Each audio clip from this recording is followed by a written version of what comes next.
What's up, guys? We've had a lot of requests and questions about what gear we use for particular tutorials or covers and that kind of thing.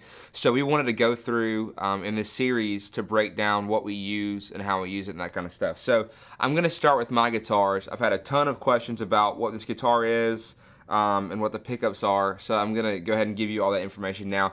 This is a 2001 Fender Deluxe Tele that has been modified beyond recognition. This neck, I like fatter necks, and I replaced this neck with a Lindy Fralin neck. So if you know Lindy Fralin, he actually is the only licensed third-party guy that is able to build pickups for Fender and build necks for Fender. So, and he doesn't have issues with the licensing of the headstocks and that kind of stuff. So this is a Lindy Fralin neck, and it is my favorite neck I've ever played. It's really wide. And it's thicker too, so it just fits my hand really well. And the pickups, which is what everybody wants to know, are McNelly pickups. The neck is a custom Stagger swagger, and the bridge is a T-bar. And so they both pack a punch. If you've seen Holy Spirit or some of the other videos I've shot with this guitar, you can see the versatility of it. It can be really clean and nice and sound like a Tele, and then at times it sounds like a massive roaring lion. It's crazy.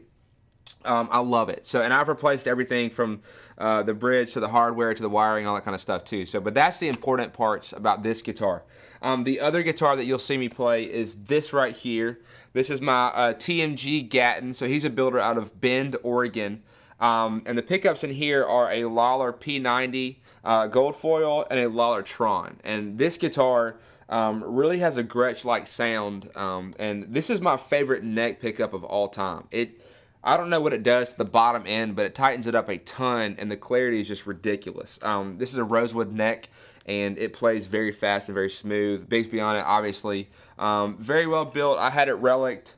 That's my preference. So as you can tell, this Tele's missing half its paint. But so those are the two guitars that I use, and you'll see in all of our videos. I had a black Strat, an iconic Strat. I sold that. Wasn't playing it a ton, but so these are my go-tos. I'm apparently a Tele guy. I didn't know that till recently. So anyways, now for my board. So I've done a board breakdown, so I'm not going to spend a ton of time on it, but I'm going to show you kind of where I'm running stuff now. So in my previous video, the compressor I was running at a parallel compression setting, which is where basically you get the full attack of your guitar, but then the compression just makes it so tight that like there's not any peaks on the bottom or the top. I've loosened that up a little bit, so there's less compression, and I'll let you kind of hear where I have it set now. So here's with the compression off. Turn my delay off. So here's with compression off, and here's with compression on.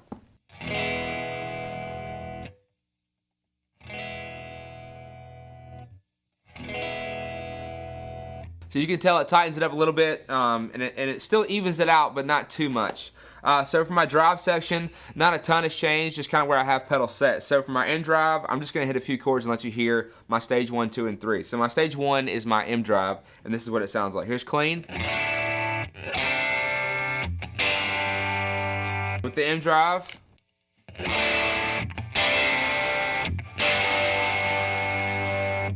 Here's my stage 2, it's a Morning Glory.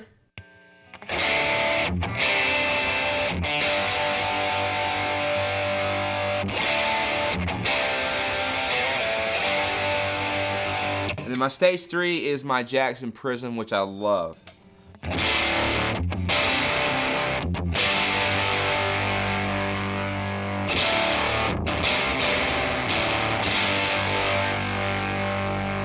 So then I run my Julia, and I've got my delays. I run an El Capistan, which is just a phenomenal delay. You can't beat it. Here's what it sounds like.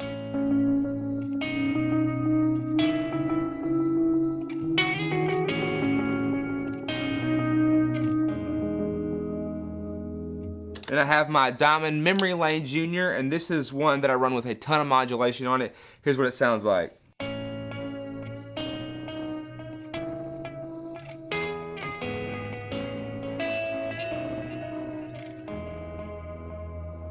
Can't beat it. It's so analog and natural sounding.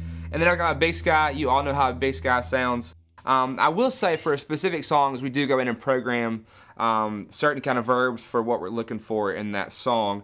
King of My Heart has a really cool one that we spent time on. It's a magneto setting, and so you can really tweak these to do exactly what you want. I love the Big Sky. I wouldn't trade it for anything. And then for my amps, so a lot of folks have asked, okay, how are you getting the tone you're getting and this kind of stuff? I use two things. I use a Kemper and I use a Goodsell.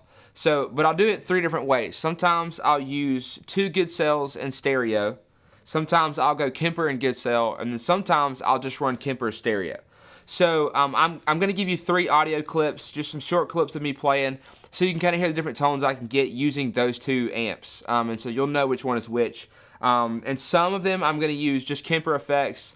When I'm running Kemper stereo, it'll all be Kemper. When I run Goodsell and Kemper, it'll be with my pedalboard in front, and then when I run just Goodsells, it'll be pedalboard in front.